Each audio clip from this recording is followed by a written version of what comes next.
Sturdy Women. Welcome back. I hope you're having a good week. I hope you're feeling good in your body. Today, I want to talk about bodies, and I want to talk about that really important relationship we have with our bodies. Last week, I talked about the kind of financial challenges and toll of having lipedema, but on the other side, there is this whole cornucopia of body image and mental health challenges that I have certainly struggled with and still struggling with, and I know many of you are too. Today I want to share with you some of the really hard things that happened to me along my journey that really shaped how I felt about myself and my body, but then how about 5 years ago, 6 years ago probably, I started really transforming that and something that was really helpful for me in doing that. Before we get into that, though, I want to say a huge welcome to all of our new subscribers. We are so happy to have you in our community. If you haven't subscribed yet, go ahead and click subscribe below and then click the little bell so that you get a notification each week when I post a new Sturdy Woman video. And then if today's information or anything else on the channel is helpful to you, please do like and share so that we can reach more women and give them hope and help with their lipedema. Okay, so I want to start out by showing you this picture of me on my 5th birthday. You can see I'm here. I was really excited about this cake my mom made me in the shape of our dog Jack. And this coincidentally is about the age I was when I first realized other people thought there was something wrong with my body. My body was not just this thing that carried me around. It was something that was supposed to be a certain way, and my body was not that way. This is about the age I was when my family first suggested to me that I should think about going on a diet. And that massively shaped my feeling about myself and my understanding of what my body was and how it moved through the world and how it wasn't entirely mine. It was this thing that other people also cared about. My lipedema really blossomed. It's a strange word to use, but let's say blossomed when I was a teenager. And here's a picture of me at my high school graduation. And I think you can see on my face by this time, right? We are like 13 years later from the other picture, what those messages of not good enough have done to me. I'm full on in my lipedema, right? You can see it here. And I have fully internalized that message, not good enough. Something's wrong with my body. And some of the things that had happened in the in-between here, when I was in about 4th grade for my birthday, my parents emerged with a huge box. I was so excited. Never got a big box like that. Well, guess what was inside? An aerobic step and an aerobics video. My brothers died laughing, and I cried and cried and cried. I'm sure my mom eventually took it back to the store, but damage was done. When I was in college, I was refused service in a Dunkin' Donuts. The man looked right in my face and he said, "You are too fat. I will not sell these to you." My friend and I had stopped in to buy donuts as a gift for our friend who was in the hospital. The donuts weren't even for me.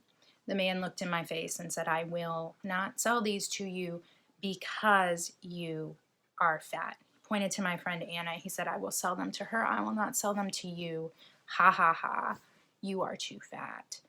If I had known better, I would have immediately sued Dunkin' Donuts, but instead, because I was 20 years old, had internalized that the man was right, that I deserved for this to happen to me, I just went home and cried, right? And no one in the store stood up for me. So been there, have things like that happen to you. I've been yelled at by strangers on the street at all sizes. I'll be exercising and people will just yell things out of the car window. That's happened to me at all sizes. And I think some of the I think some of the most painful things that happen are the ones that come from our families, right? Yes, like people yelling at me on the street, that hurts. But you know what hurt more was that aerobic step. It was the day that my parents brought home a chair that they bought on clearance at Target, and they called me over and they showed me the tag on it that said the weight limit. And they said, "You can never sit in this chair because you will break it." And that day taught me that that $15 chair they bought on clearance at Target was more important than me. My parents still have that chair, and I've told them how it makes me feel, and they still have it. Those things are so much more tender and painful than strangers yelling at us on the street, than refusing us service in a restaurant, right? Because those are the people who are supposed to have our back. So I want to talk about how, as you know, this person who's really internalized, I'm not enough, I'm wrong, my body is wrong. How did I start moving out of that? So I want to show you, this is my first professional headshot. This was taken right after I finished grad school. I was starting my first, I don't know, I was already deep in my career, but this was kind of a new sort of job for me. I just finished my master's, and I was embarking on this new journey. So here I am, and this was a couple years before my lipedema diagnosis. I had gained more than 100 pounds after a severe medical near-death experience. I'd gained over 100 pounds in about a year and a half. And the doctors were just like, "You're eating too much." And I felt like garbage about myself. I was working with a coach at the time. I had met her in grad school. She was trying to become one of my professors was trained to become a coach, needed to practice on people. And she offered to practice on me for free. I was like, cool, why not? Like, we'll try it. And we were working on me. My goal was to be more authentic with people. I couldn't and share. I could not even raise my hand and talk in class because I was afraid of saying the wrong thing. I just, like, even the moment I walked in a room, I started trying to make myself smaller. I just felt like I do not belong here. I have nothing to contribute. Everything about me is wrong. And maybe if I'm just small and quiet, which is really kind of hard to do when you're the largest person in the room. If I'm just like small and quiet, maybe they will just not notice me, let me be here, and everything will be okay. That's like never works out quite right? So my coach, she said, I think there's something that's really going to resonate with you. And that's the work of Brené Brown. Have you heard of her? I was like, I know her name. Like, I don't know that that's really for me. And she's like, no, really, go do it. And so she convinced me to listen to the audiobook version of Brené Brown's The Power of Vulnerability. And she really insisted it be the audiobook version. I was like, I'm not an audiobook person. I don't think so. She's like, just get the free trial and try it. So she was right. Brené Brown is a researcher down in Texas, and The Power of Vulnerability, the audiobook version, is basically her giving a workshop seminar to a room full of people, and you will feel like you are hanging out with her in her kitchen the way you're hanging out with me here in my kitchen, and just kind of throwing down some truth. She defines shame as the feeling of I am bad. And that hit me like a load of bricks, right? Like, I had, from the time I was this little girl with the dog cake, really internalized, I am wrong, I am bad. And that's shame. And that is a heavy, heavy thing. But she has devoted her career to researching where shame comes from, how to come out of it, how to use vulnerability to really like ching ching, like those are my like Wonder Woman, like, you know, cuffs, choo, choo, choo, like just like blocking things away. But really like very practical strategies and skills and new thought patterns to incorporate into your life to start kind of peeling back some of that shame and realizing that those messages, I am not enough, I am not good enough, something is wrong with me, I have to be fixed or I cannot be fixed, I'm not worthy, all of those sorts of things. The little girl with the dog cake didn't come up with those. Those are not her voices, right?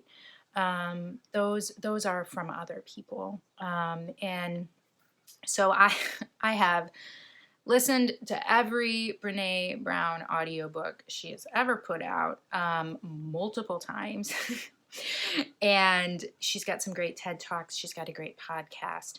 And you will feel like you are just hanging out with your friend who does all the ridiculous, goofy things that you wish nobody knew about your life. But here she is telling everybody about it. And let me tell you, that gave me some courage to let myself be seen more, to let myself do things like have this channel for you. Imagine 5 years ago, I was afraid to raise my hand in class, and here I am sharing with you about my struggles and my journey with my body and with my life. And so it's scary, but it is so worth starting that journey. And I really want to emphasize, I am so grateful that I started this healing journey with my body way before I lost weight, before I knew about what lipedema was. And I have several times had people said to me, but Rebecca, aren't you afraid that you will gain weight again? Aren't you afraid that your body's going to change? And my honest answer is no, not really, because I have started grounding myself in that worth. My worth is no longer tied to what do I look like and what size am I and what number is on the scale and what number is in my genes. Um, I've started to realize that just by being here, just by being who I am enough, and you're enough. And let that be the voice that talks to you every day, not the voice of the person who refused you service or yelled at you out the window or made you feel small and broken and wrong the way those experiences I told you did to me. So Brené Brown is my gift to you this week. Look at the two TED Talks I'm going to link below. It'll take you about 40 minutes. If you're into that, you will love the books. She also has a podcast that is wonderful. I like to listen to it when I'm walking, when I'm doing my other cooking and self-care stuff. And that's totally free. So if you don't want to buy a book, watch the TED Talks, check out her podcast, and I really think something will maybe start speaking to you there, because sturdy woman, like, you deserve wonderful things. You are worthy of everything good. Mwah!